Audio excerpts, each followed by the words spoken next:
But what about in the sort of academic space? What power do we have here? How do we change things here? Because we've all talked about how this is really the place where so many problems are happening. This is the place where we're hemorrhaging people out of the pipeline for different reasons.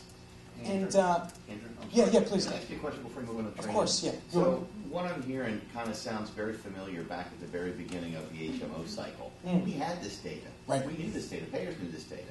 And they went into this new model that failed. So what's different now?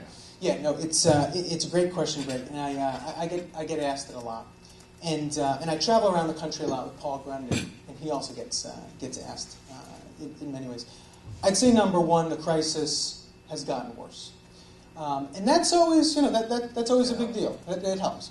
But number two, the data is much more robust and actionable now than it was in the 90s.